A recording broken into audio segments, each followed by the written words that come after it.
disregarded, and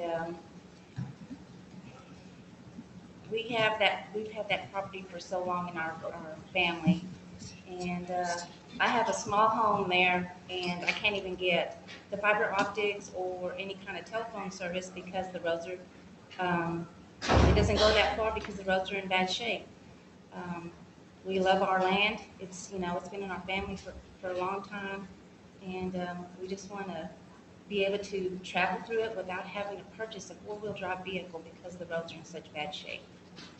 The roads haven't been maintained in quite a few years, and um, the owners that have the property ahead of ours on the end of the county road have put a cattle guard that they were supposed to taken down, but instead they put another cattle guard beside that, and then recently they put a gate with a no trespassing sign. So I believe that is illegal. So I'm hoping that the county commissioners can side with us and help us. Thank you. Thank you. Patricia Smith.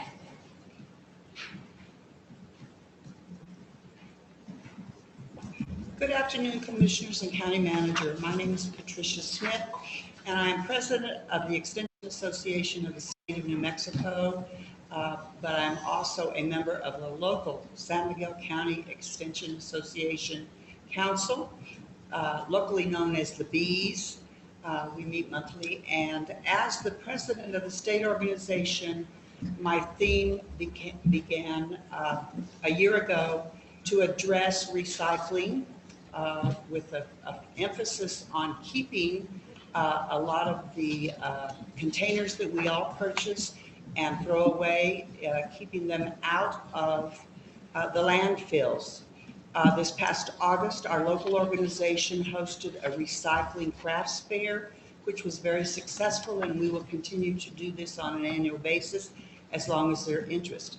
My purpose in being here today is that November 15th is National Recycling Day.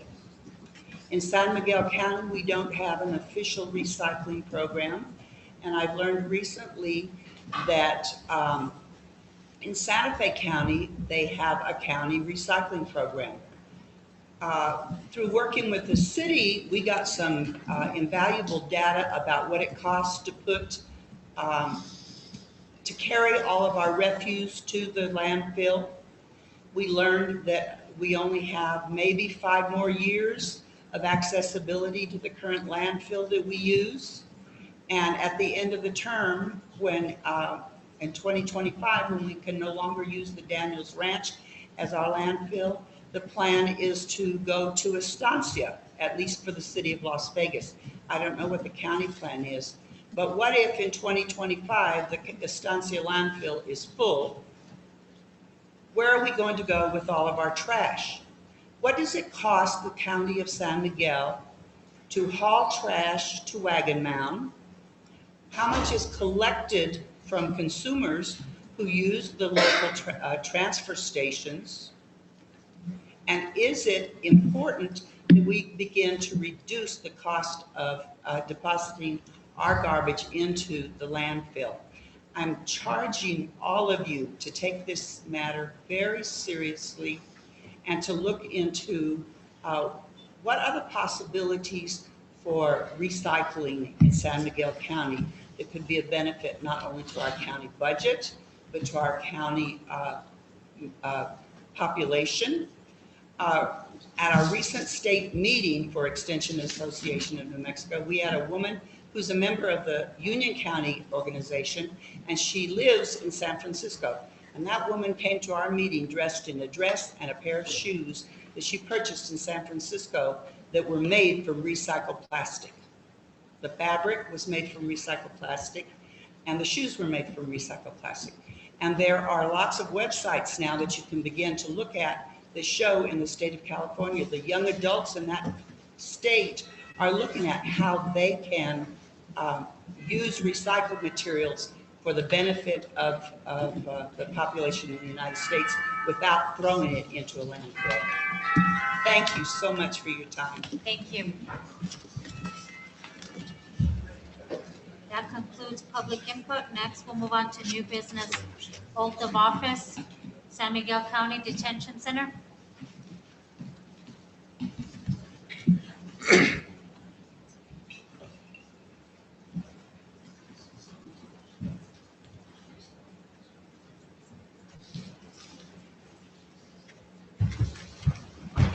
Madam Chair, Commissioners, before you today is something a little different. We had a promotional process in the month of October, and these two gentlemen are exemplary in their tasks, their duties, and went through their oral review boards, presentations, and tests, and qualified to become one of our newest lieutenants and one of our newest sergeants. So today they'll be taking the oath of office and then pitting them with their new rank of office as well.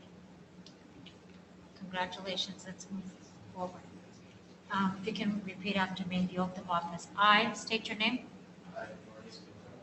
Do solemnly swear that I will support the Constitution of the United States and the Constitution of the State of New Mexico. That I will follow all policies and procedures of the County of San Miguel and the San Miguel County Detention Center. And that I will faithfully, impartially, and to the best of my ability discharge all duties of detention officer. Congratulations. Thank you.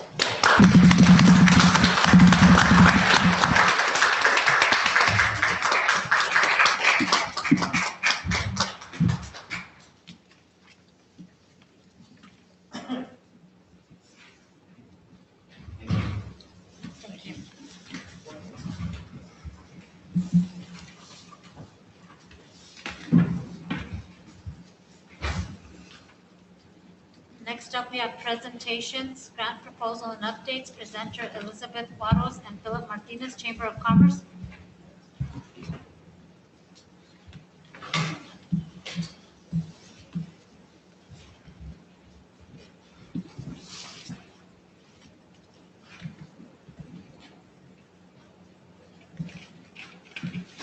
Good afternoon. Good afternoon. Madam Chair, members of the commission, Dr. Martinez, Melinda. We're here today to introduce some of the work that the chamber has been doing, or not so much the work that we've been doing, but some of the challenges or the work that we committed to do when we started working with you a few months ago. And we pretty much taken care of most of the obligations that we committed to doing for the county.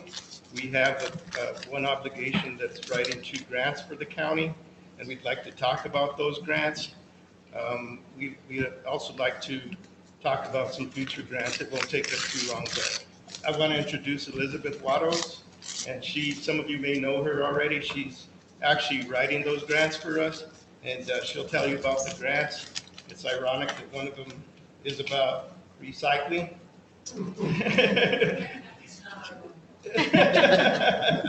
So I'll let Elizabeth tell us about what she's working on. Thank you, Philip. Thank you all so much for giving me the chance to speak about the ideas that we're working on. Appreciate the time. It does seem like there's energy in certain areas, and one thing that's very important, as you can see from the image, is this concept of keeping our place, our home, clean and beautiful. It's absolutely necessary, and also being more aware of what we do, our actions, how they affect the land around us. So I have the honor of helping to develop 2 proposals. These 2 proposals specifically have to do with keeping our community clean and beautiful.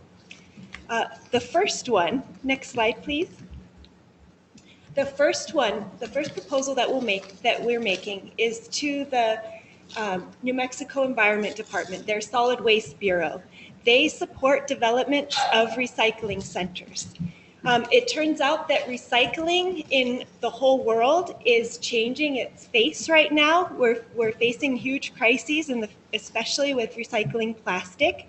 And so we need to be aware in New Mexico of what we can do to be leaders in the world in this area and not just followers. But one thing that's for sure is that we don't have any really designated recycling centers in San Miguel County. And so we're going to make a proposal to develop the first one in the village of Pecos. Pecos is in a prime location. It's at the edge of the county, close to Santa Fe County, where they've told us they will support our efforts and help us with the logistics. They're also in a prime location because their community has a passion for taking care of their land. There's interest in recycling already. Their school children have already shown and made initiatives to do such a thing. So we're looking at making this proposal to develop a recycling center in Pecos to be our example. So in the years to come, we can go back to the Solid Waste Bureau and ask to set up similar stations around San Miguel County. So this is a first try at something that's really big in our whole county. And we know that Pecos will be a really good leader here. We've got support and letters of intent coming from the Pecos mayor, from the superintendent of Pecos schools, and from Santa Fe County Solid Waste Department to show their support for our work. The proposal, just really quickly, will include asking for the development of the infrastructure to actually carry out a recycling station there in the Pecos, the transfer station area, which makes sense. But more than that, in the proposal, we will include an education program with the schools, which is very crucial. Thinking about what we buy and how that affects the trash we produce is crucial. Another piece would include a PR campaign so that people know that the recycling center is there and know what to be aware of. So Pecos would be our leader, and hopefully, if this is successful, the leader and show us an example of what to do in years to come. Next slide, please. The second proposal that we're making has to do with, again, keeping New Mexico clean and beautiful. We're looking to the New Mexico Tourism Department through the New Mexico TRU. It turns out that because of the fact that the city of Las Vegas, with the help of capital outlay funds and hopefully San Miguel County funds, is about to hire an architect to make a design, which is the construction-ready engineering architectural design for the Gallinas River Park revitalization. That's from Mills Avenue down to Prince Independence Street.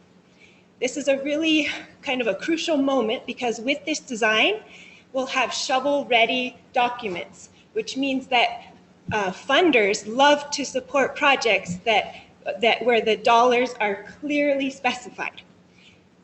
New Mexico TRU's Keep New Mexico Clean and Beautiful grant would fund things like landscaping, the native plant gardens that the community asked to have in the Gallinas River Park, the community orchards, and things that are ecological, like solar lighting, things that show that we're looking at decreasing our energy consumption.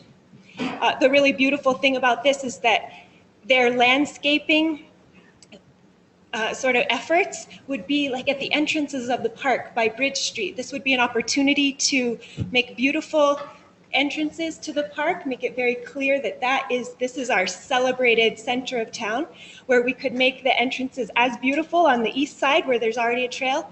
As beautiful on the east side, but as beautiful on the west side too, where we could have trails on the west side where there's entrances from either side of the river, which would really do a lot to show that we're aware of the history of our town and we respect it and we want to make the best of it.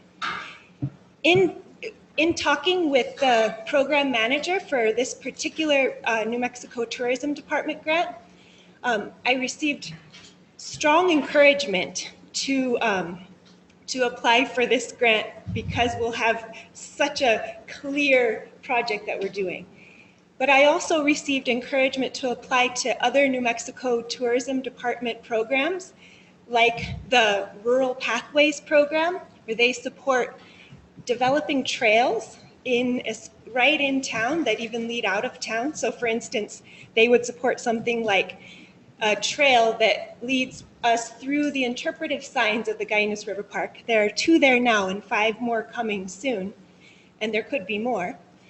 That the trail to lead through the park and then all the way to the wildlife refuge and so on, which we already have some of, but they support developing trails and developing maps to give to visitors so that they know those trails are there.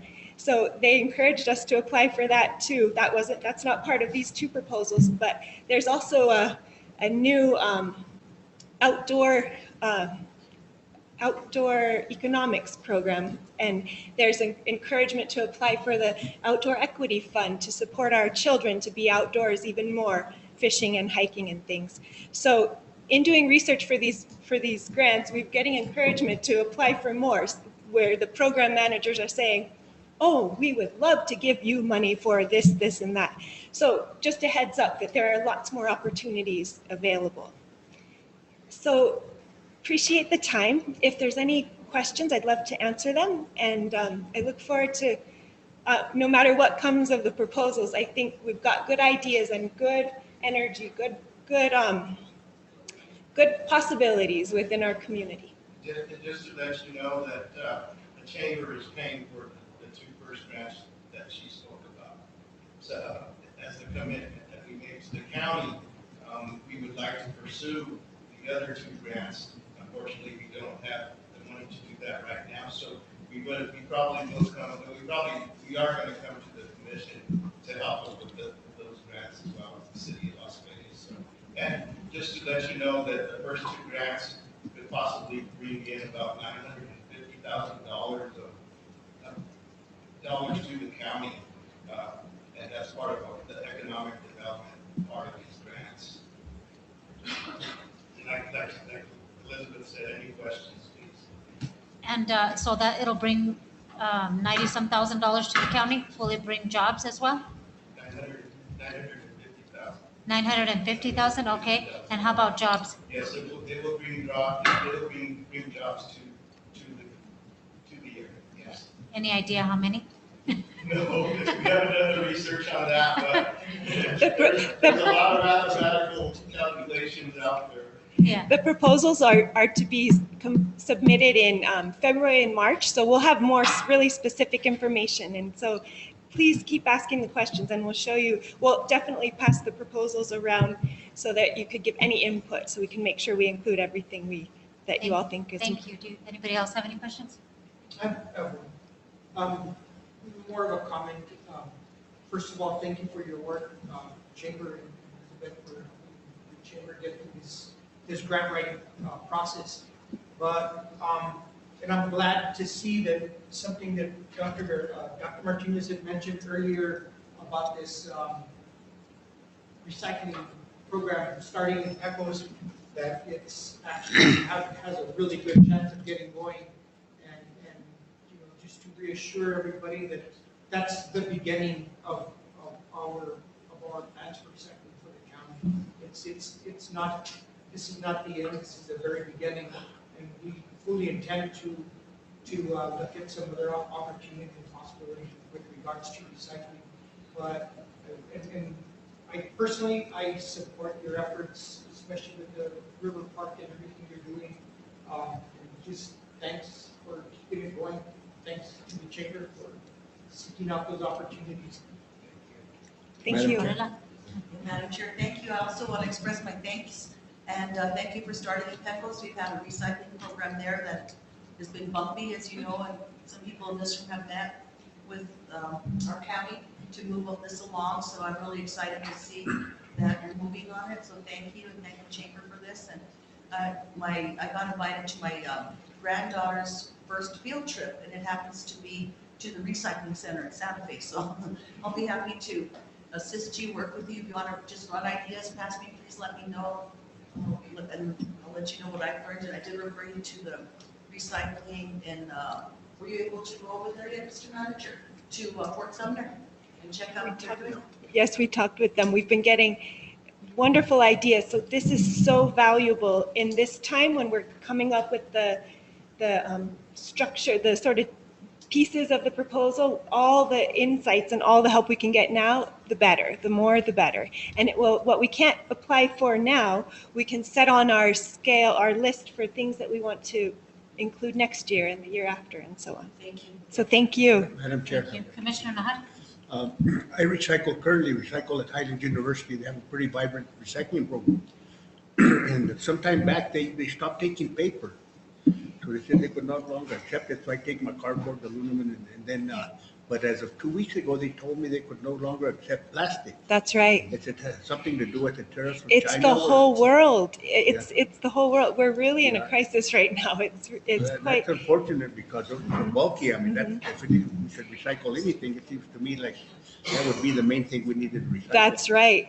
Yeah, so it seems like everyone's scrambling in the whole world right now to figure out what to do. And so this is actually an opportunity. It's a crisis that has an opportunity. If we can think of something really ingenious and innovative that we can do with plastics, besides producing less, that's a good way to start. Then if we could think of something to make with it, I mean, I've talked to people, plastic adobe. I mean, this is like crazy ideas, but maybe we could do something that we could make money on with, So this is an opportunity, I think, and it'd be great to be the leaders in the country right now and decide what we want to do, because nobody knows right now what to do about it. Yes, one more thing, Madam Chair. Oh, yeah, Elizabeth, I know you're familiar with Luna location with the community college. And in the spring, there's a wolf's den competition for our students, they participate like a Shark Tank, they give out conventions. And the last 2 years, our students have taken the big top prizes. Well, last year they got second and third, but the year before they got first, second, and third. And there was like big cash, $5,000 for first. And anyway, so maybe you can come talk to our director and the faculty that are working with the students on the Wolfson competition, because it's amazing what people come up with, the students and their innovation and thinking. Thank you so much. That's a great idea. Thank you all for your time. Thank you. Appreciate it. Next, we have presentation collaboration with county and grant initiatives. Presenter Matt Probst and Melissa Duran.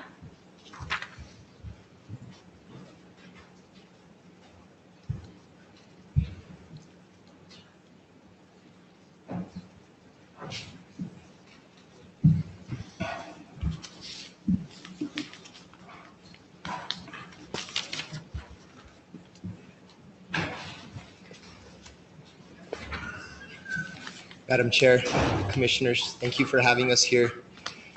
Time flies, a year later or so was the last time we were here together to follow Ms. Juarez's lead. There is so much to be done, but so much opportunity and good causes, so we keep fighting. The last time we were here, we were excited announcing an initiative that El Centro led, which was an opportunity for a federal planning grant, which is now completed September 30th. So we have a little bit of an update for that, and I want to go ahead and turn the mic over to Felix for that. Hi, everybody. My name is Felix Jaramillo, and I work with New Mexico Islands University. I'm the evaluator for some substance abuse prevention grants. For this grant, I was a planning consultant, and I did some of the needs assessment, or I did the needs assessment and sort of identified some areas in the county and in Guadalupe County as well where we could improve.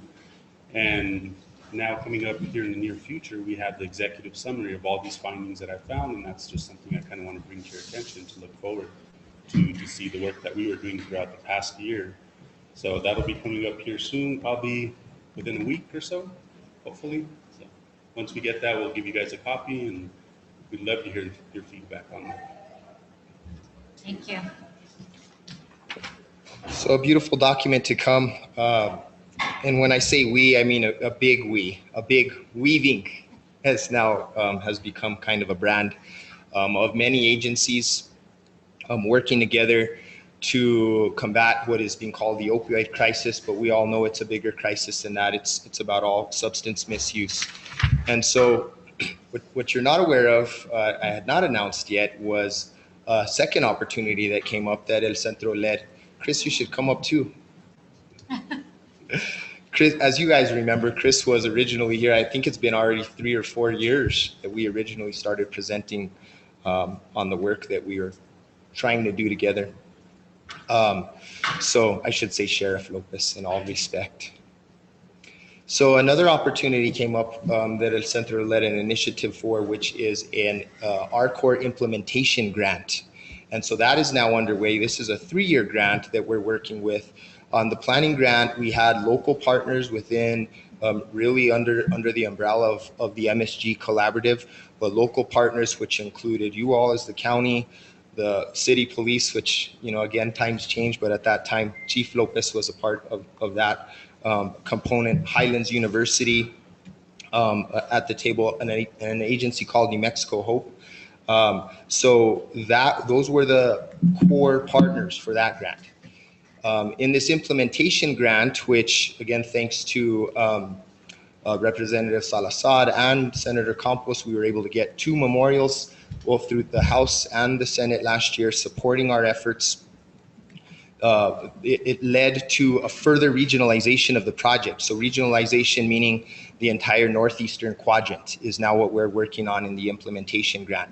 So to work on the entire implementation of a region, we needed cornerstone partners that better had a foothold, a foundation, if you will, in the region. And so now our cornerstone partners for the implementation grant are New Mexico Department of Health, Behavioral Health Services Division, UNM Project ECHO, and Area Health Education Centers. So those are our new cornerstone partners. I know there is a little misperception, and the language of these grants did not help. One says planning, one says implementation. It sounds like, you know, what you plan on one needs to be implemented in the next, and that's actually not true. The opposite is what our project officers told us. They also wanted to make sure there was very clean lines of funding between one project and the next. And folks were actually, that did not have planning grants, were encouraged to apply for implementation grants. So that gives you an idea of the difference. As Felix said, he'll be coming back and talking to you a lot, and you'll have this beautiful color executive summary to look at, a well-authored, I should say, executive summary to look at that outlines the work that was accomplished within the planning grant. The main goal of solidifying our safety net, if you will, which we know the big missing piece is still an inpatient treatment facility anywhere in this northeastern quadrant. So that was the work in that. In the planning grant, there are 25 initiatives. In the implementation grant, there are 25 initiatives.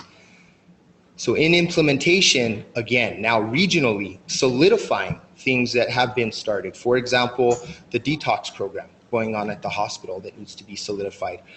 Within El Centro, we're treating 450 patients currently with what we call office-based outpatient treatment, but that needs to be sustainable, right? We need to continue to solidify all of the components, everything from youth work and primary prevention. As you all know, my Semillas de Salud program that I'm so passionate about, that's my big part in this grant. Everything from that, we have a substance misuse peer health education curriculum. We had a committee today that Melissa chairs, and we are implementing that project in our local schools. Everything from that, working with external partners. For example, the public schools, we were able to provide an in-service, an education for an all-district in-service at West Las Vegas School District for trauma-informed culture and adverse childhood events, to really make sure that when we're talking about this crisis, that it is everyone. It can't just be the providers as we know it. We need law enforcement, we need policymakers, we need teachers, we need families. So as we continue to do that work, it goes all the way from there, all the way, and I don't want to list all 25, but all the way to treatment, hepatitis C prevention and screening projects, coordination of care, working with our local law enforcement, and this again is a big part we need Sheriff Lopez for, is working on getting a law enforcement assisted diversion drop-off center in our region. Many projects. This will be a 3-year process. We're off to a really good start. We'll have more updates to come. It's just underway. The planning grant ended on September 30th. The implementation grant started on October 1st. There's still so much to be done.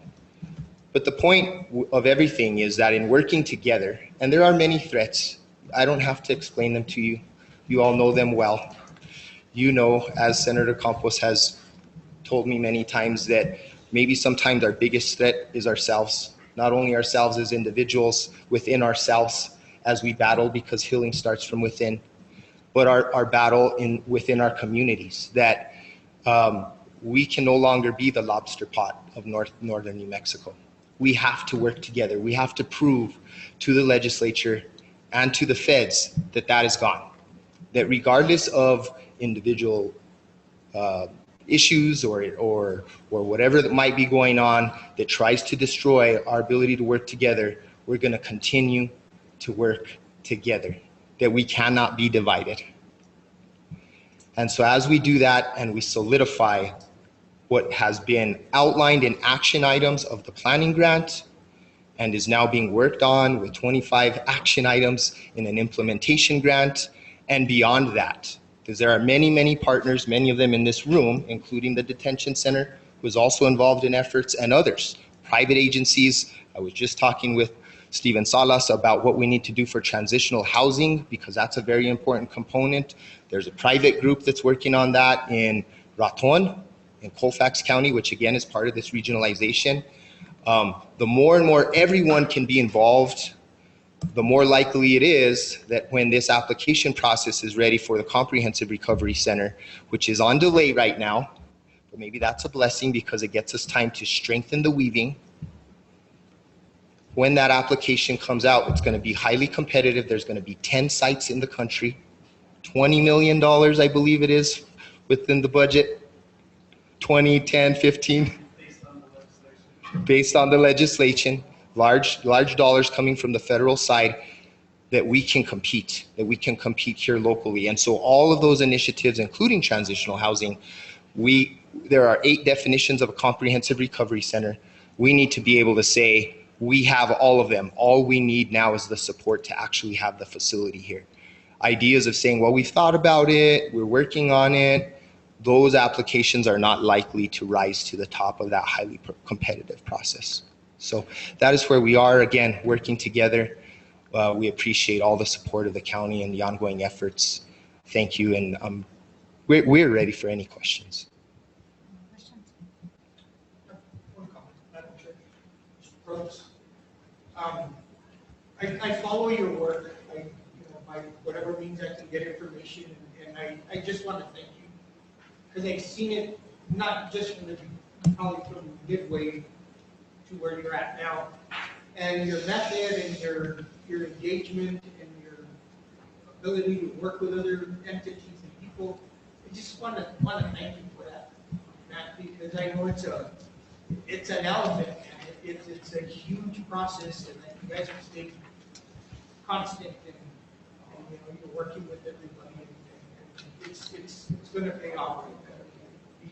Together in this place, something that's going to benefit our region greatly, something badly needed. So I just want to show my gratitude and my support for your initiatives.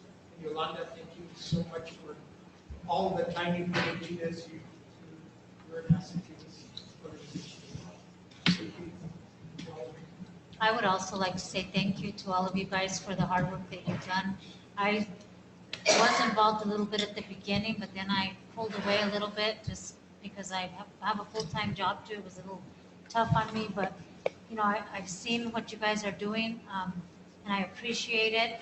I think that this hits me at home, what you guys are doing to help our people, and I'm here to support anything that I can in any way. So again, thank you. Any other comments? Definitely, and it hits home everywhere throughout the region. We were just part of a youth summit that was organized by one of our partners, and the question was asked to the youth there, I think junior high and high school students throughout the Northeast region, how many people have been hit by the opioid crisis in their families, and the majority of the youth stood up, and that was almost 2,000 youth that were in that gymnasium. So this is something that's sorely needed.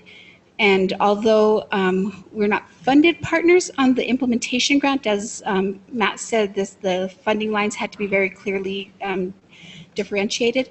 We are continuing to be active partners as the county, and the role of MSG to keep all partners involved, whether they're part of the efforts on the planning or the implementation.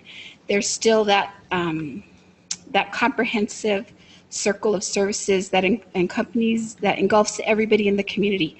And so it's our job as the county and as the MSG to make sure that we're continuing to reach out to all of our partners here on the ground and keep people involved, listen to the community, report back to them, and just continue those efforts. Thank you, Yolanda. Any other comments?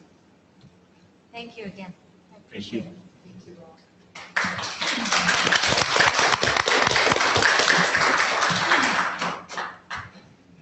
We'll go to regular order now.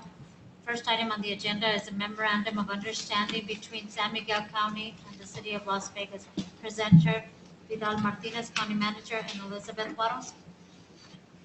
Madam Chair, members of the commission, in front of you, you should have a memorandum of understanding between San Miguel County and the City of Las Vegas. This is to support efforts for revitalization of the Gainas River Park. And at this time, I would like Dr. Elizabeth Juarez to say a couple of things concerning the project.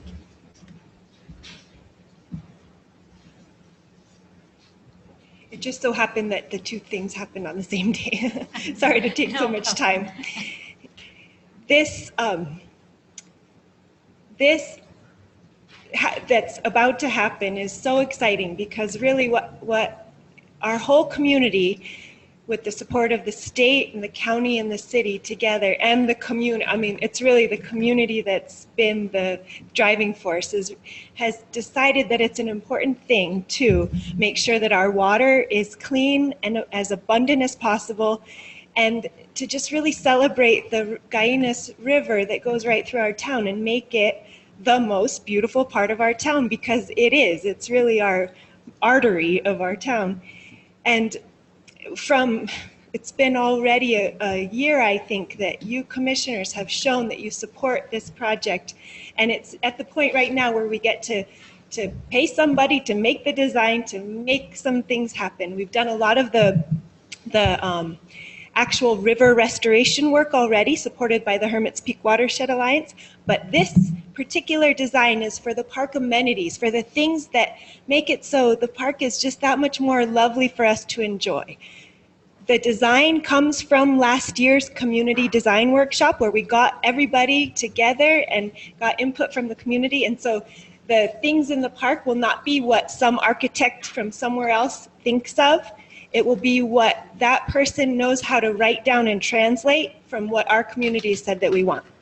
So it's an expensive piece though, and we have some capital outlay funds. The City of Las Vegas has put some funds forward, and with this $30,000 that covers the rest of this particular price tag that comes with the design. And once that's there, we can start then actually building those particular parts of the park for this phase between Mills and Prince.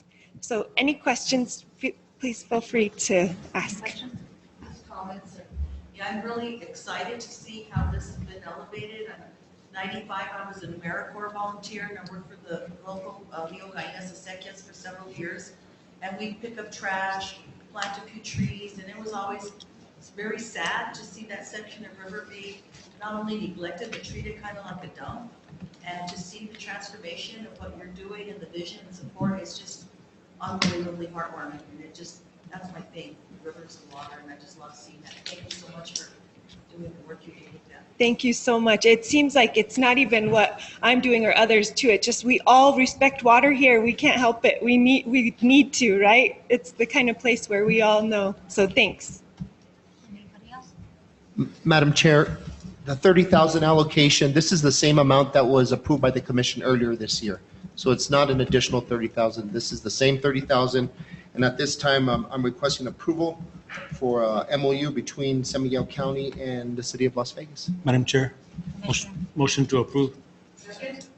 Motion to approve by Commissioner Garcia, second by Commissioner Varela. All those in favor? Aye. Motion carries. Thank you, Dr. Martinez. Next on the agenda, item 2, resolution number 11-12-19, ONRW, presenter Rachel Khan, Amigo Bravos, and Pancho Adelo.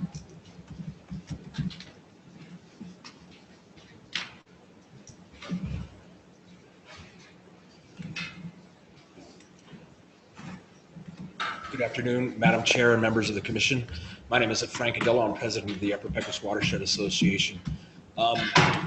With over 400 mining claims in San Miguel County alone, I really want to thank the County Commission for your forward thinking on all of the mining issues that we've had and that you guys have had on your agenda for this past 5 months. I want to thank you for the upcoming meeting that we're going to have in Pecos. And I also want to thank you for your June 27th resolution where you indicated that you wanted to support pursuing outstanding national resource water protections for the Pecos River.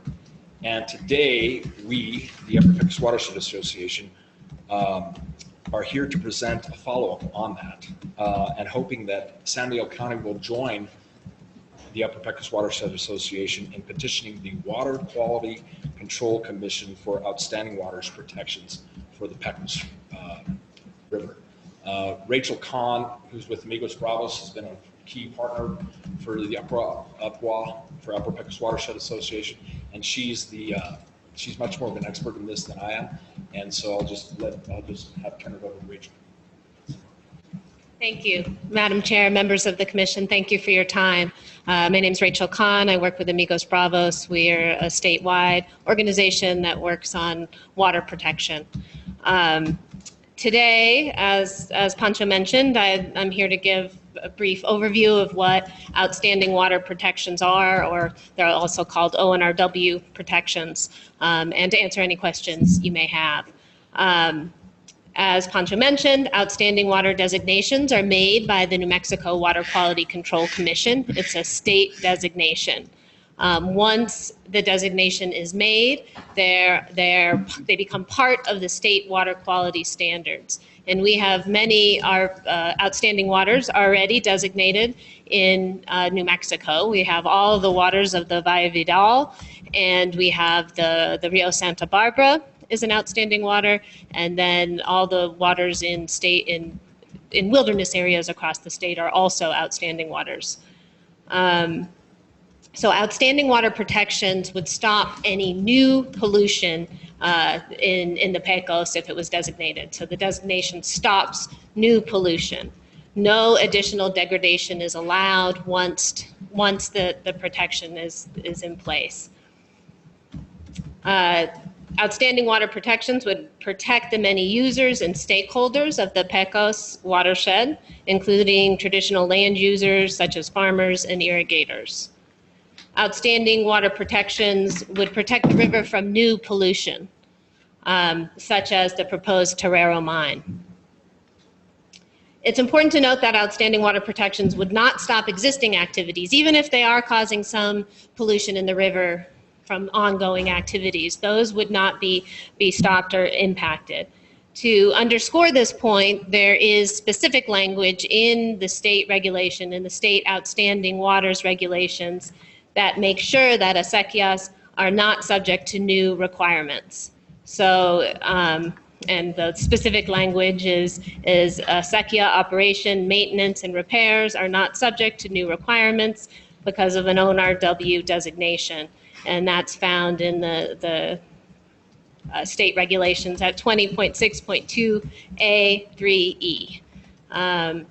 And also, it's just last weekend, I guess it was the weekend before, 2 weekends ago at the Acequia Congreso, the New Mexico Acequia Association passed a resolution in support of ONRW protections, outstanding water protections for the Pecos.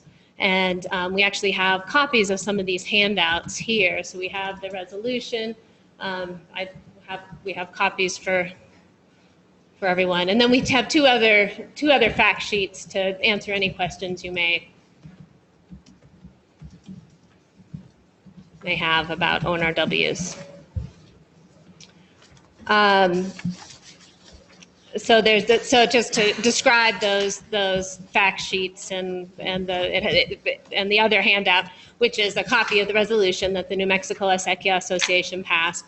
There's a general fact sheet that describes outstanding national resource water protections, and there's a more detailed fact sheet that goes into some more of the specific questions that folks may have. I'd like to note that there would be no cost to the county to join as a petitioner, except for perhaps some time for a county representative to review the petition and for someone from the county to attend the hearing in Santa Fe when it's being considered by the Water Quality Control Commission.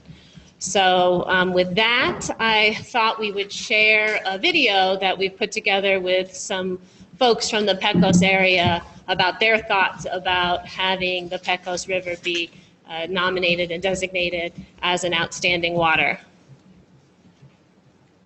So we were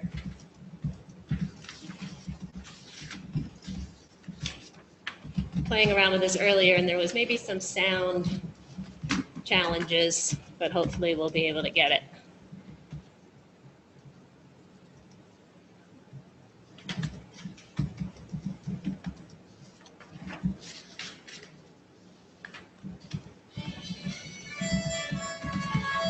Can you hear it?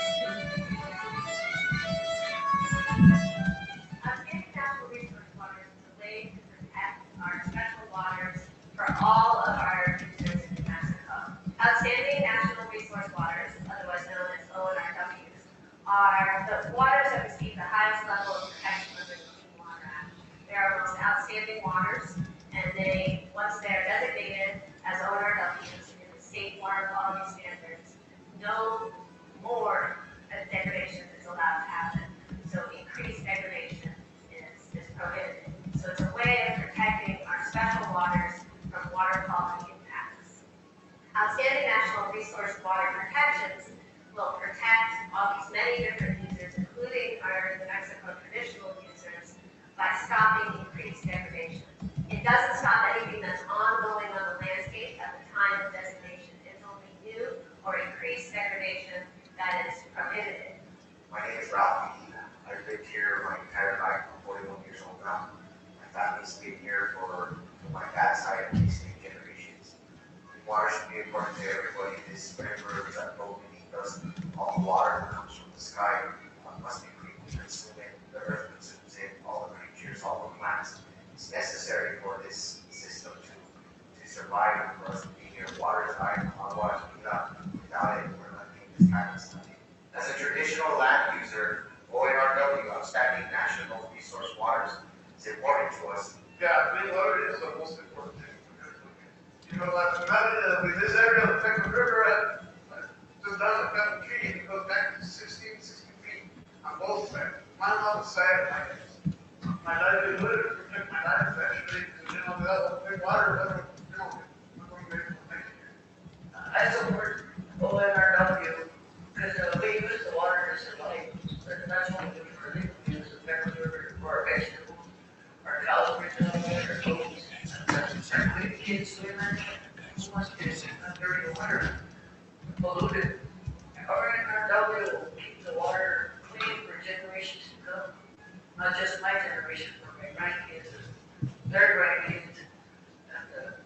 And that's a good thing up there in your life. I think ONRWs are a great opportunity for the state of New Mexico to protect one of its greatest assets. To me, that's cool, clean water. So whether you are a farmer using water to irrigate your fields, you're a family going down to the river to spend time with your children, or you're a fly fisherman chasing river and cutthroat trout or feeding stream, ONRWs are a really great opportunity to protect our water resources here in New Mexico.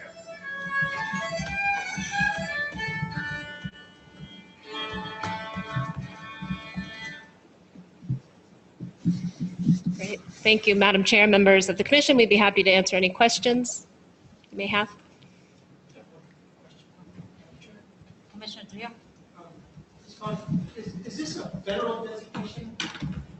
It is confusing because of the name. It is outlined in the Clean Water Act as one of the tiers of, it's part of the standards that are outlined in the Federal Clean Water Act. But the way that they're implemented is at the state level. So the state has adopted regulations and has set out all the requirements for what an ONRW has to be to qualify, and then how they're protected. So it has now become a state protection because it's outlined in our state water quality standards, and it's a state body that makes that decision. So it's the New Mexico Water Quality Control Commission that makes that designation, and it gets put into our state standards, water quality standards, as a protection that way. The origin of the language and where it comes from is from the Federal Clean Water Act, outlining this component to be adopted by states, but then it becomes adopted by states and it becomes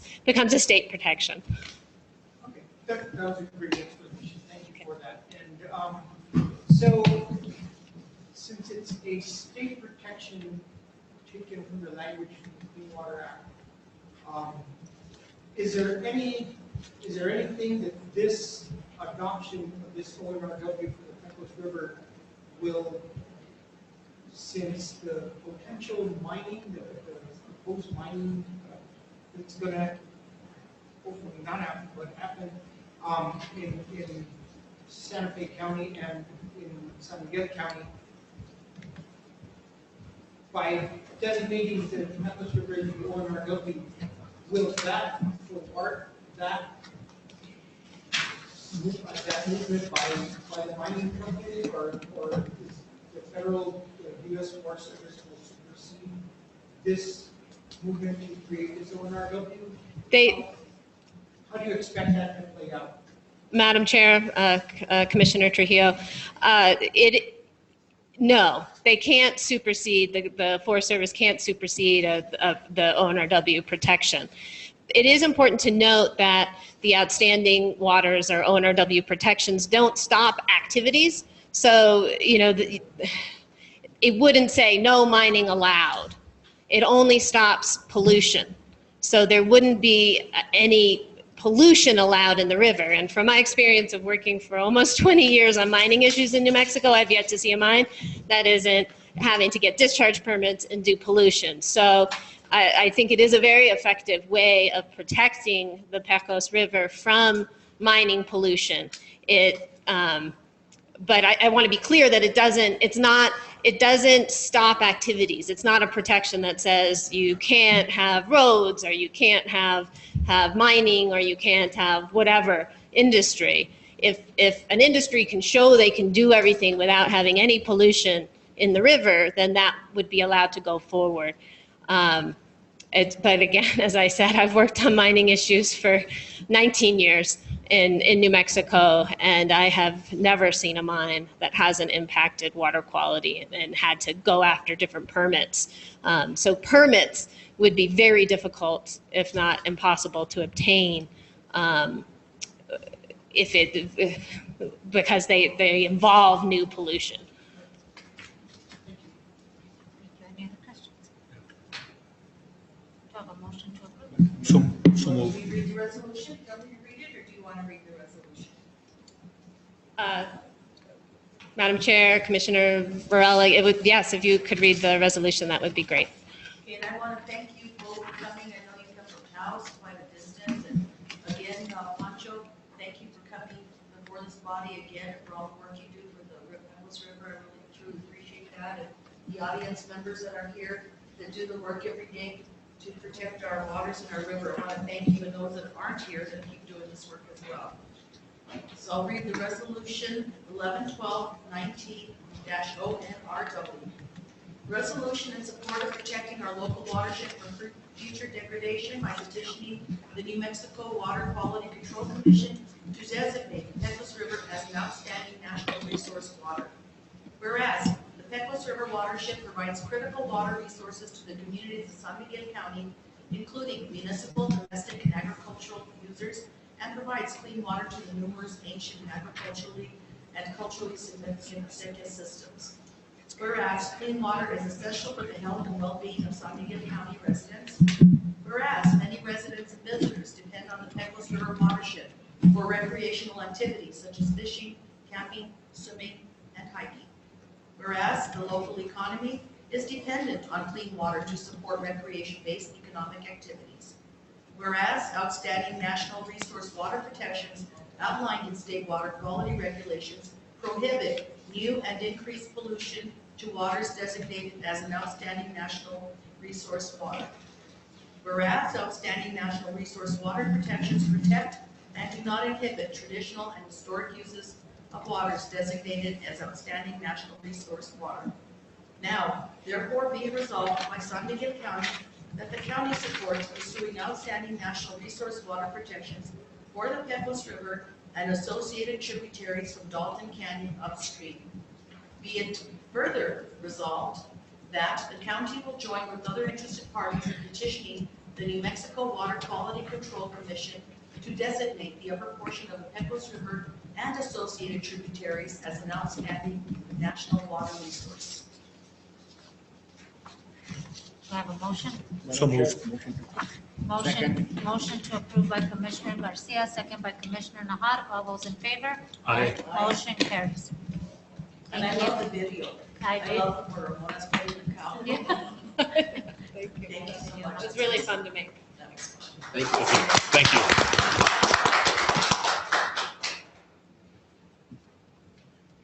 Next on the agenda, item 3, resolution 11-12-19, NMC 2020 legislative priorities. Presenter Harold Garcia, Vice Chair. Thank you, Madam Chair.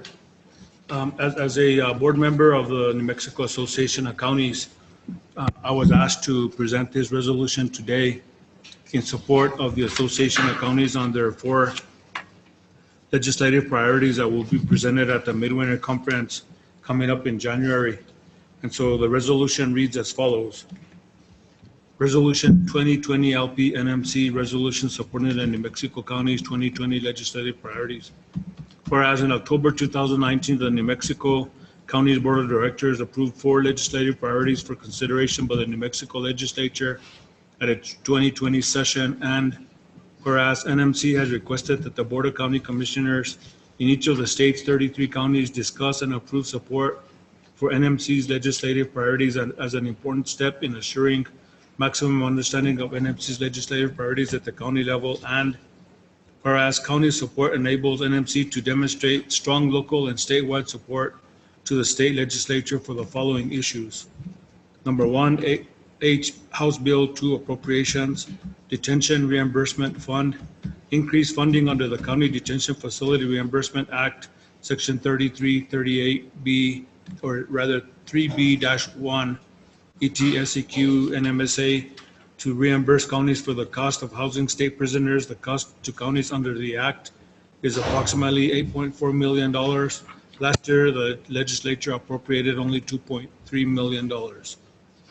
Prisoner transport and extradition create a line item in the Department of Finance and Administration budget for $750,000 to reimburse sheriff offices that provide transportation of state prisoners pursuant to Section 4-44-18C NMSA. Although the legislature contemplated reimbursing counties for this state expense, no money has been appropriated to counties for many years. EMS funding appropriate $5 million annually to the Emergency Services Medical Services Fund in the Department of Health budget and identify a designated revenue mechanism to provide continuous fund growth and stability. Number 2, Law Enforcement Protection Fund. Increased distributions from the State Law Protection Fund, Section 2913-1, NMSA to local law enforcement agencies in accordance with the purpose of the Act to enhance the efficiency and effectiveness of law enforcement services. Number 3, Behavioral Health.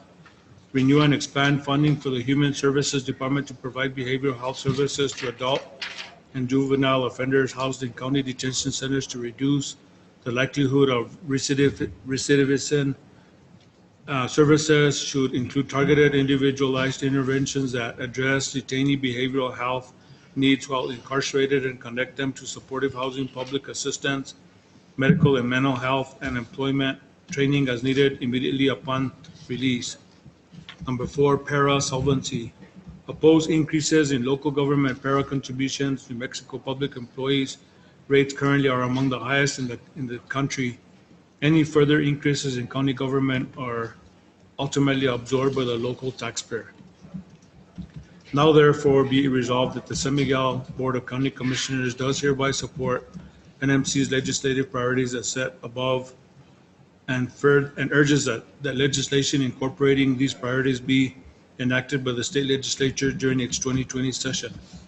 Passed and approved on this day of 2000 by the Board of County Commissioners of San Miguel County, New Mexico.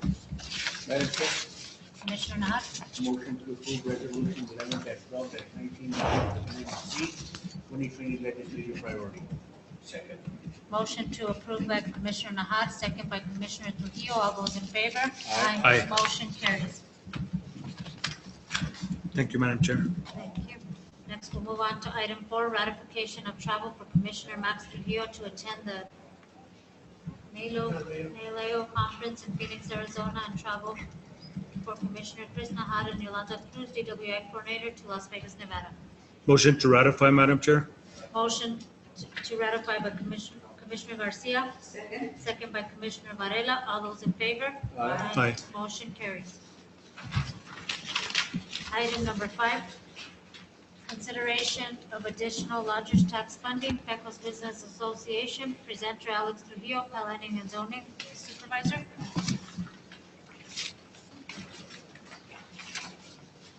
Oh, I'm sorry, Alex. Excuse me? Chapoya, I apologize. Oh, that's okay. I get called all kinds of names all day long. I changed your name to Trujillo. It starts in the morning when I get up in the morning. I apologize. That's okay. At the October 8th commission meeting, the Board of County Commissioners took action to ratify the recommendation of the award of lodgers tax funds, the recommendation that was made by the Lodgers Tax Advisory Board to various groups that submitted proposals in response to the lodgers tax RFP number 2019-2. The Pecos Business Association was one such group. There were 6 awards. The Pecos Business Association is one such group that received an award of lodgers tax funds in the amount of $8,262. However, a representative of the Pecos Business Association voiced concerns that the award was not adequate for the needs of the association and requested that an additional $4,000 be awarded. So I believe the motion at that time was to bring the request to the county commission today for consideration. So that's what we're doing. Asking the Board of County Commissioners to consider the request made by the Pecos Business Association for an additional funding. Madam Chair, Commissioner Nahat? motion to approve. Motion to approve by Commissioner Nahat, second by Commissioner Trujillo. I have a quick question before we approve. Do we have the funding available to do this? Madam Chair, members of the commission, I met with Melinda Gonzalez the other day concerning this issue. Melinda, if you can give some background information on the situation that we're in. Madam Chair and Commissioners, each year the county brings in a little bit less than $40,000 in revenue.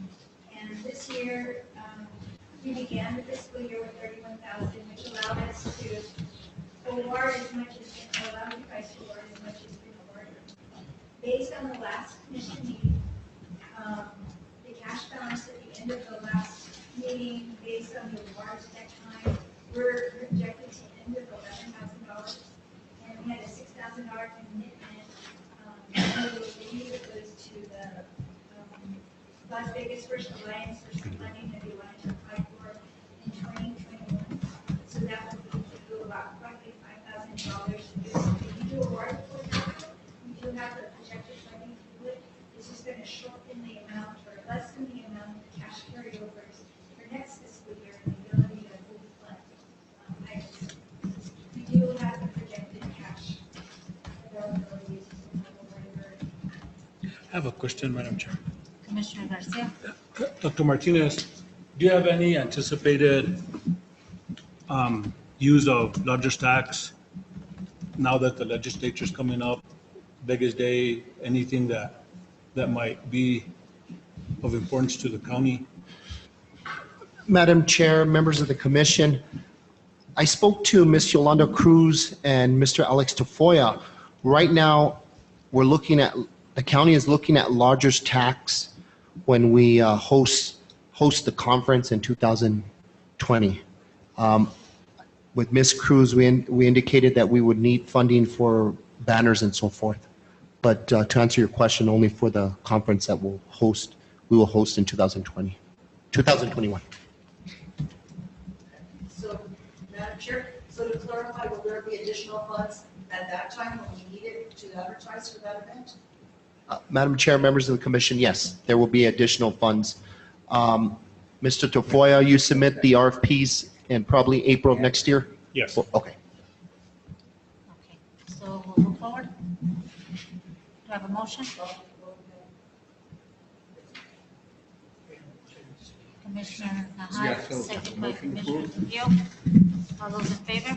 Aye. Motion carries. We move on to item number 6, appoint to Lodgers Tax Advisory Board. Presenter, Alex Tafoya. We'll have a vacancy on the Lodgers Tax Advisory Board come January 2020. And both the New Mexico Lodgers Tax Act and the County Lodgers Tax Ordinance provide that the chair of the County Commission appoint members to serve on the Lodgers Tax Advisory Board. So we're asking a little ahead of time that the County Commission consider appointing someone to serve on the Lodgers Tax Advisory Board beginning in January 2020. We have no, county staff has no recommendation of who, but we thought we would present this a little early and if the county commission is not ready, we'll bring it back again in December. So but we need to get that Commissioner thought Garcia? into. I make a motion that we appoint Ms. Diane Moore. Madam Chair, I have a question for Mr. Tafoya. We had some communication over email, and you were telling me that there was a formula, and I don't know if it's a rule or ordinance on how the positions are, and you said that there were positions that you needed to fill in certain areas. I believe it was Panda Ray. If I believe correctly, when we were communicating by email, you were telling me that those The positions. board, according to the Lodgers Tax Act and our ordinance, consists of 5 county residents, two of whom shall represent the lodging industry, 2 of whom are directly involved in tourist-related industries, and 1 member at large who shall represent the general public. The appointment shall be subject to confirmation by the Board of County Commissioners. And the term for all members begins the first day of January in even-numbered years. So that's why we're starting a little early. That's the formula. Can you tell us the composition of the board right now? We have 2 from the Pecos area, or if that's what you want to call it, 1 from the San Juan area, and 2 from the Rosiaga area. But are they filling the positions? Yes. Yes. Of which, they're filling the. The requirements, the yes. requirements? Yes. So was there one slot, is this at large then? It would be the at-large slot, yes. So I had a motion on the floor by Commissioner Garcia to appoint Diane Moore and a second by Commissioner Nahar to appoint Diane Moore. All those in favor? Aye. Motion carries. Item number 7, amendment of application number RB 0047. Presenter, Mr. Alex Tapoya.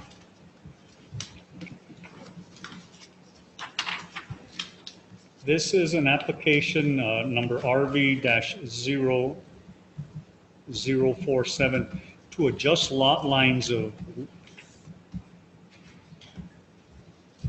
okay, let me back up a second. Application number RV-0047 to adjust the lot lines of 3 lots within the Hawks Landing subdivision was approved by the Board of County Commissioners in May of 2019.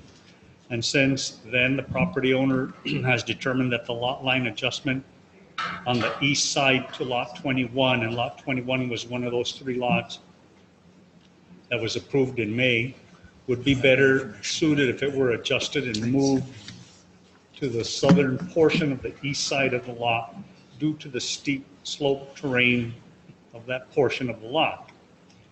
And the applicant, Bonnie McGowan, is requesting an amendment to the survey plat that would adjust that lot line of lot 21. And the lot would then increase by half an acre more or less. So what we're asking, because our subdivision regulations require any changes to a lot line come through this process, we're asking the Board of County Commissioners to, of course, review the request, accept public comment on the request, and then we're asking that amendment and lot line adjustment, the amendment to the previous plat and the lot line adjustment be approved.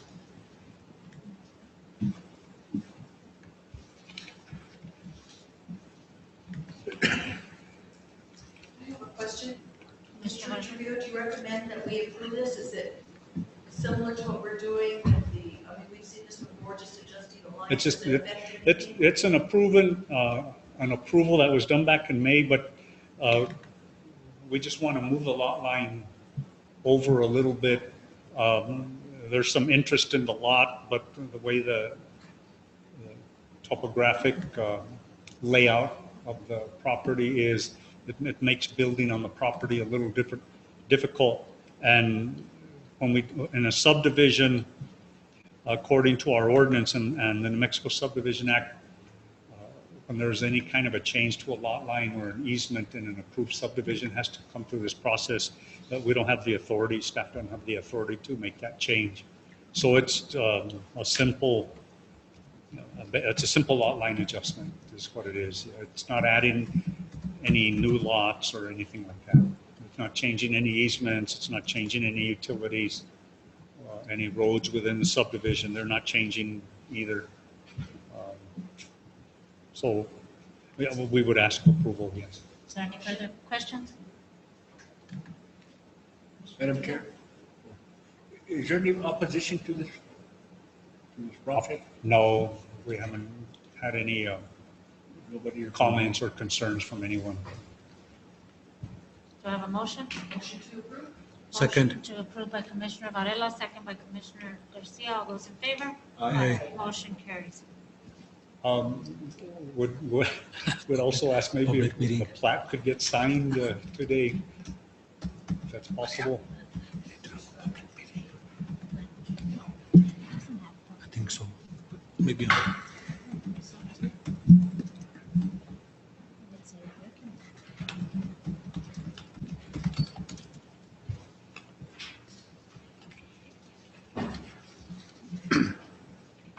Do you have the plat? Well, she has, yeah. Ms. McGowan has the plat, yes. Thank you. Yeah, but nobody commented.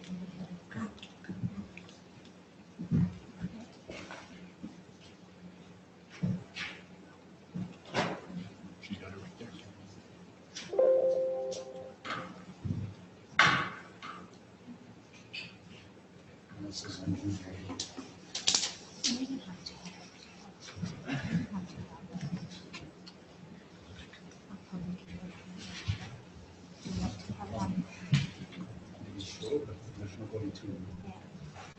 Nobody opposed. There's nobody opposing because he asked it, and there's nobody's opposing it.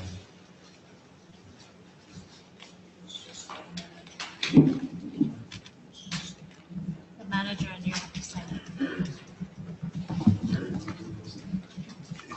We'll move on to item number 8, out-of-state travel, jail and prisoners operational and legal issues. Presenter Matt A. Elwell, Warden. Madam Chair, Commissioners, I'm requesting approval for out-of-state travel for Deputy Warden Antonio Padilla to attend a jail and prisoner operational and legal issues conference. The conference is based on two things, well, actually threefold. Three things going on. One is the legal implications of gender identification and housing in detention centers and how we can legally house those who are gender specific in our detention centers. Second is the prison reclamation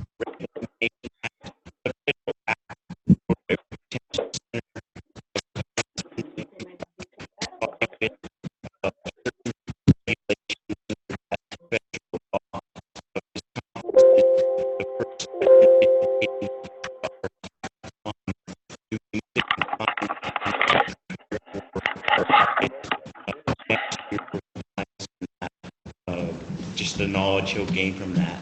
And then second is really looking at the legal implications of our medicated assisted treatment program and how we safely withdraw and continue that medication. So I'm recommending approval. Do we have a motion? Motion by Commissioner Varela, second by Commissioner Nahar. All in favor? Aye. All those opposed, same sign. Motion carries.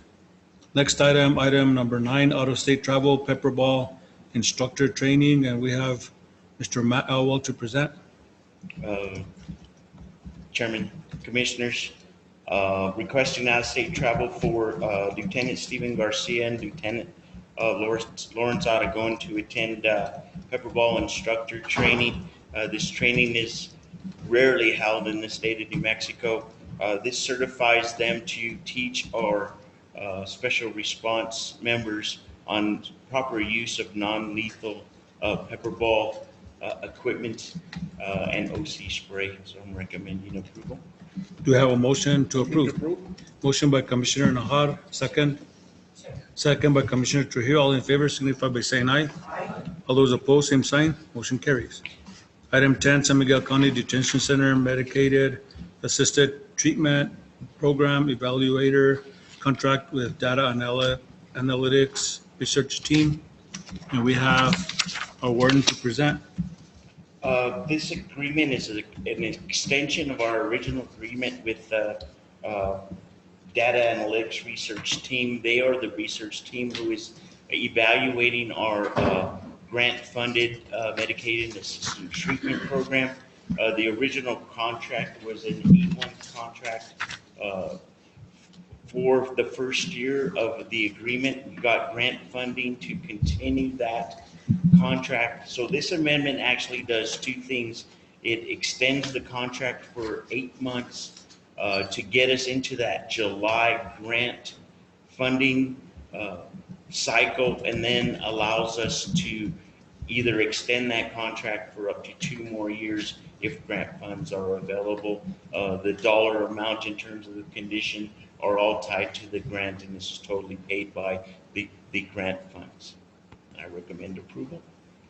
Madam Chair, motion to approve. Motion to approve by Commissioner Garcia, Second. second by Commissioner Nahara. All those in favor? Aye. Motion carries. We move on to item number 11, contract for the detainee confinement between San Miguel County and the City of Las Vegas. Mr. Alba?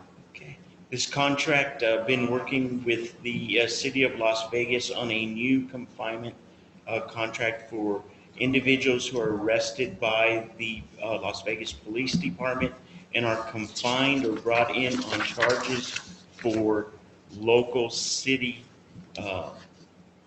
ordinance fines, citations, traffic, those warrants, those types of things, all dealing with from the City of Las Vegas. This is persuasion to section 2.3-18-20 of the state statute, which allows the Board of County Commissioners to charge municipalities for confinement of inmates and negotiate a contract.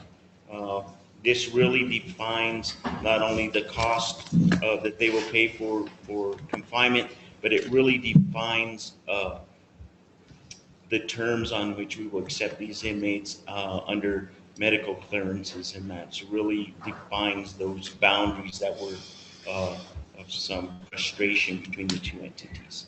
So I recommend approval of this contract. Do I have a motion? Motion to approve. Motion to approve by Commissioner Varela, second by Commissioner Trujillo. All those in favor? Aye. Motion carries. We move on to item 12, Public Works Division report for the month of October. Mr. Arnold Lopez, Public Works Interim Director. Good afternoon, Madam Chair and Commission. Good Good afternoon. afternoon. We got our monthly report for the month of October, which we submitted to you all. I'm going to give you an update on what we're currently working on. So we requested 400 cubic yards of millings from DOT, which they approved.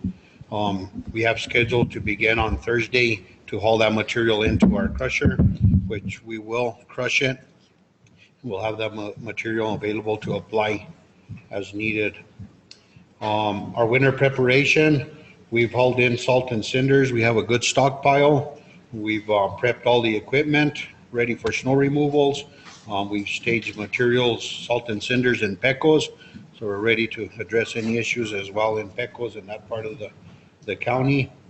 So we're ready for winter. Bring it on.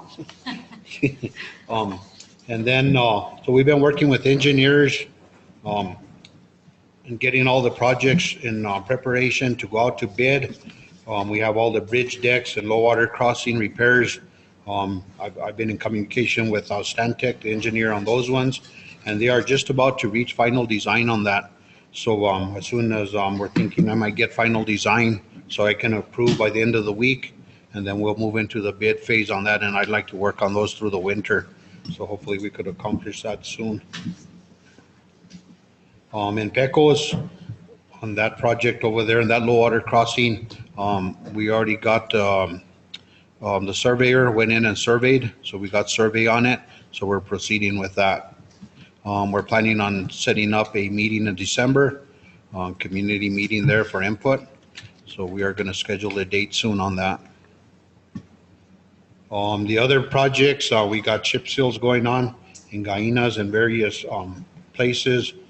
So we're planning on having those ready to go for early spring. As soon as the weather permits, we'll be letting out to bid as well and have already, dedicated to provider contractors. And then we'll be ready to address all those and finish those out as soon as weather permits early spring. Over in San Agustin, we were out there about a week ago, and we're just finalizing the design on that. So I'm hoping to have that out to bid soon, and I'm planning on constructing that through the winter, not the rivers down low. So we're hoping to finish that hopefully by April or May. I spoke to William Gonzalez. He's very happy with the results of what's going on over there. Great. Thank you. Good. And that's it. I'll stand for any questions or any requests. Madam Chair. Commissioner Garcia. Mr. Lopez, thank you for your efforts in getting things done, particularly up at Camp Luna. There's some streets that were abundantly overwhelmed with trees, and you send your staff out there to clean it, and we've received a lot of compliments on it. I also want to thank you for your efforts on the 8th Street Extension project. We're getting a lot of compliments on it. There's always going to be, issues from some people, but overall, I think the project is coming out excellent, and so I want to thank you for that. And you're welcome. It's my pleasure. We do have some work pending in Camp Luna still, so we're not finished there, but as soon as other things permit us to, we'll be back in that area. Thank you also for the pothole repairs up in Gainas. You're welcome. And that's another thing we've addressed too also in over in San Isidro. We did all the pothole repair there. Gainas, we went into Pandares also, took care of everything in there. So we're pretty much complete with our pothole repairs for this fall. Madam Chair, Arnold, thank you so much for that. I appreciate that. North San Isidro's been waiting, as you know, for a long time, so I appreciate you taking care of them. It's not on the list now, but did you take care of them already? Is San Jose? Yes, that was done prior to this. Yes. Yeah. So that's taken care of as well. Excellent. Thank you. And then B50, you haven't had a chance to go up there yet? I had Benito going out there today to see what we can do there. So we're going to come up with a plan and take care of that soon. Thank Thank you so Sure, much. I you're know welcome. it's a big county, a lot of roads, and I appreciate you getting out to my part. And then Cow Creek, I heard there were some issues up there. I don't see this on there. Have we been continuing to bring materials and doing the grading? Yes, as needed. Yeah, I had Peter in there prior. We're due to go back in that area. We're going to go into Tapia probably tomorrow and take care of Tapia roads, and then we'll be back in the Pecos area Oh, shortly yeah, after North that. Tapia, they're always the Yes. outskirts. They're kind of. Right, and I'll have, again, I'd like to take care of Pecos during these winter months too, because then we have the greater stage there in case of any bad weather, snow removals and stuff like that. I do have the greater close by. Chip seal on the road to Colonias and also to Cow Creek? No. Colonia is chip seal? No, because it's not a chip sealed road. We'll continue to apply base course. Base course, I'm sorry, that's the word. I don't know the Yeah, words. yeah, base course. Base course is what you're gonna put Sure. there, okay. Yeah, when we're in that area, if trucks are available, we will take material. We always do, anytime we have graders in whatever area. If we have trucks available, we'll continue to apply, and little by little, eventually we'll get them Those are the covered. comments I get, that people are appreciative of the work that's going on there. They want more, everyone wants more. More Right. material, more work. Yeah, and it'll always be that way, you know, they always want that nice material, but If you could as just go soon that as we extra can. half mile, one more half mile. Right. One more load. Thank you. You're welcome. If you could please follow up with Kenny Lujan. I guess he has some requests to some work needed. Ojitos fríos. Mhm. Okay, we will Just do brought to that. my attention. Okay, thank you. Thank you. Anything else? Any other comments? No. Thank you, Mr. Lopez. Appreciate it. Okay, thank you. We move on to item 13, bank transfers for the month of June. Presenter, Ms. Bertha Bustamante, County Treasurer.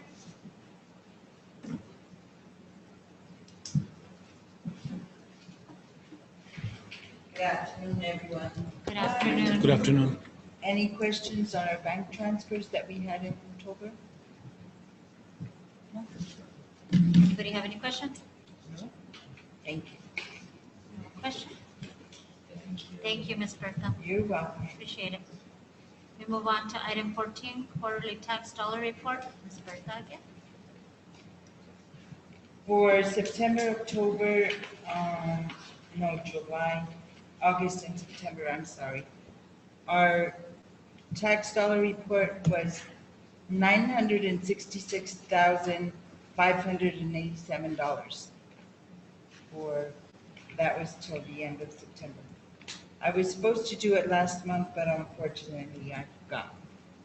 So this is a really busy tax season now. Our bills are mailed, and my staff will be doing a lot of overtime. I requested it. I asked Mr. Martinez to sign off on it. We are budgeted for it, so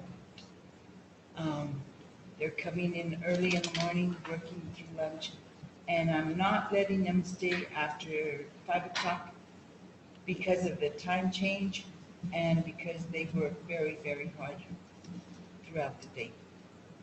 Okay? All right, thank you. Thank you. Any questions? We move on to item 15, resolution 2019-11-12-F1. Presenter, Ms. Melinda Gonzalez.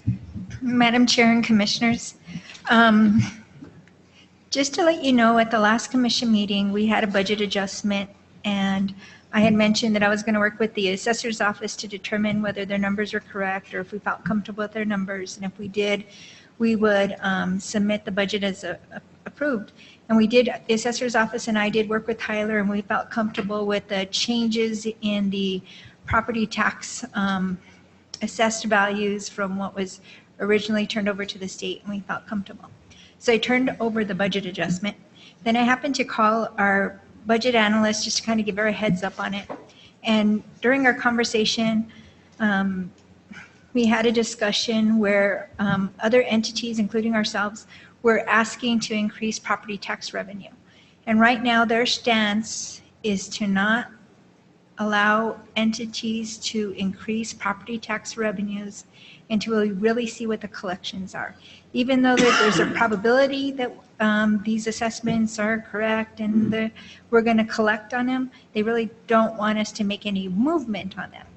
So then I, in talking with them, I said, we also have a 5% increase that was kind of geared against those property tax revenue increases, in addition to that House Bill 6 that we talked about the taxes on the internet sales. And I just had asked if there's any possible way that we could continue with the increases. And, she just mentioned that we can, depending on our comfort level and if we have other recurring revenues to support it. So Dr. Martinez and I met, and knowing that we had to take out the property tax revenues, we wouldn't have been able to afford a 5% increase, but we started looking at other things that have come and materialized already. One of them being an equalization distribution.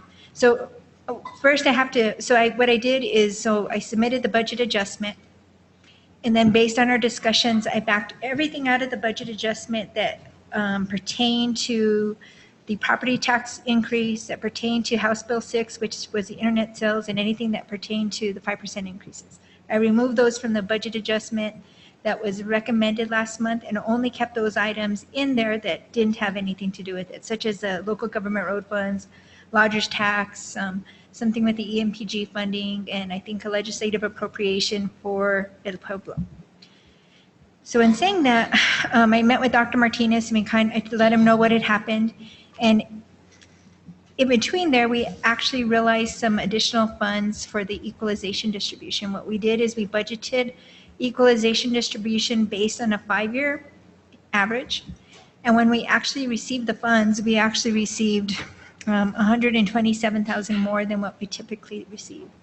So in saying about the 5% raises, the annual fiscal impact would be $246,000 for a full year, beginning from pay period 1 to the end of the year. And I feel that we have enough to provide that 5% based on the gross receipt tax increases from that House Bill 6, plus the additional monies that we're getting from the equalization distribution. But that's just going to cover the 5% for a year's time. And of course, now that if you so approve it, the budgeted increases are a little less than that 246 because we're starting in the middle of the year, towards the middle of the year. So based on that, I'm asking to increase our gross receipt tax revenues by $107,000 tied to the internet sales, $127,000 based on the equalization distribution, which is already a known fact. And based on that, we're presenting 5% increase to all staff, the county manager, and positions fully funded by grants except for those positions. And elected officials beginning to focus on after January 1st, 2020 will receive this increase. The yearly impact for increase in benefits is $246,278. The rate will not take effect until the first full pay period after the Department of Finance and Administration approves the resolution. And only the portion amount of fiscal year 1920 will be budgeted this year. And I listed all the different dollar amounts. And then on top of that, I have another budget adjustment to Fund 314. There's actually 2 adjustments. One of them is we're closing out the funding cycle for federal calendar year 1920, and we're needing to increase the budget by $844.50 on that. We expected to spend more last fiscal year, but we had rollover monies. And then they received new funding for the new NDWI grant and for selective traffic enforcement grants, totaling $6,848. So we're requesting an increase there. And then, of course, just momentarily ago, you increased or approved an increase for the Pecos Business Alliance out of the lodger's tax in the amount of $4,000. Do you have any questions? Madam Chair, members of the commission, Ms. Gonzalez, once we identify the property tax increase, I know you're working with DFA, what would be the time frame to hire an additional deputy for the Sheriff's Department? Madam Chair, Mr. Martinez and Commissioners, that's a good question. What I'm going to do is, like Bertha Bustamante mentioned, they're collecting the first half of property taxes. The first half of property taxes is due by December 10th. So probably in January, I'll know what that first half of, or that first collection is. And then what I was thinking is what I could do is I could compare it to where we were last year about this time, and then work with DFA, try to get input from them and see where their comfort is. I'm not sure if it's going to be at mid-year. I'm not sure if it's going to be at the end of the fiscal year, but I'll be working with them to see what they feel comfortable with, just based on what's being collected. Madam Chair, Commissioner Gonzalez. So does that mean that the employees that would see a raise, 5% would be after January? Do you think all this will play out? When would that Madam take place? Chair, Commissioner Varela, if you so approve this increase and DFA also approves it, it will take effect the first full pay period after DFA approves it. So it could take effect in December. It could. Before Christmas, Mhm. Christmas present. Right. Do I have a motion? Motion to approve. Motion to approve by Commissioner Varela, second by Commissioner Trujillo. All those in favor? Aye. Motion carries. We move on to item number 16, Resolution 2019-11-12F2. Madam Chair and Commissioners, not too long ago, you approved a resolution allowing us to apply for some funding from the New Mexico the New Mexico Finance Authority. And the monies are going to be used to purchase a new firefighting apparatus and to refund an existing fire protection improvement bond with the USDA. We have the paperwork. It has been approved by the New Mexico Finance Authority, so we have a resolution authorizing a special limited obligation to pay a principal amount of $407,871 together with interest for the purpose of purchasing a new firefighting apparatus and respective equipment and refunding the San Miguel County, New Mexico Fire Protection Improvement Series 2009, all for the Cabo Lucero Volunteer Fire Department. And now we're seeking approval. Do I have a motion to approve? So moved. Motion to approve by Commissioner Garcia, second by Commissioner Trujillo. All those in favor? Aye. Motion carries. Item number 17, receive report for the month of September 2019. Ms. Melinda Gonzalez. Madam Chair and Commissioners, this report is a common report that I'll provide on a monthly basis, and it's for all receipts received by our County Treasurer's Office for the month of September 2019. Item number 18, indigent claims. Presenter Ms. Melinda Gonzalez. Madam Chair and Commissioners, we have two indigent claims that we're seeking ratification on. And those are listed on the backup to your document. Motion to ratify? Second.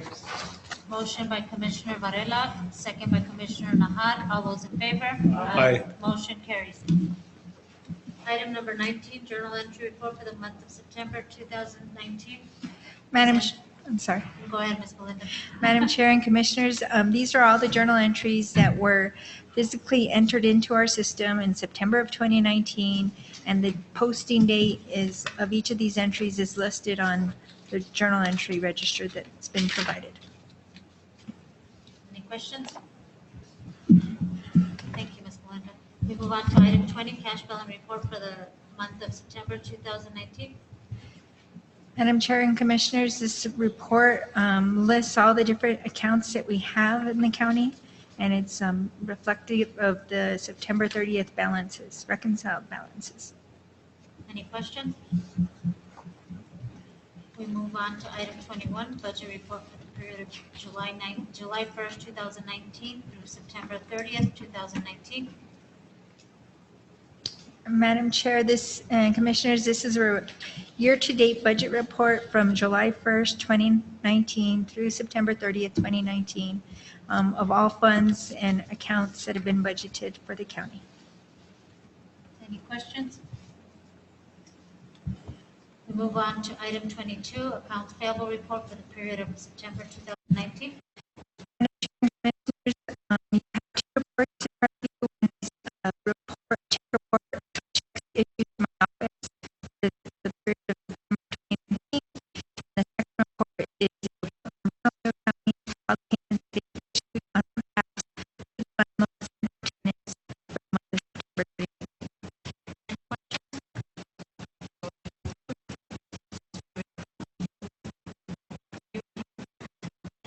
Motion to approve by Commissioner Varela. Second. Second by Commissioner Nahar. All those in favor? Aye. Motion carries. We move on to executive closed session.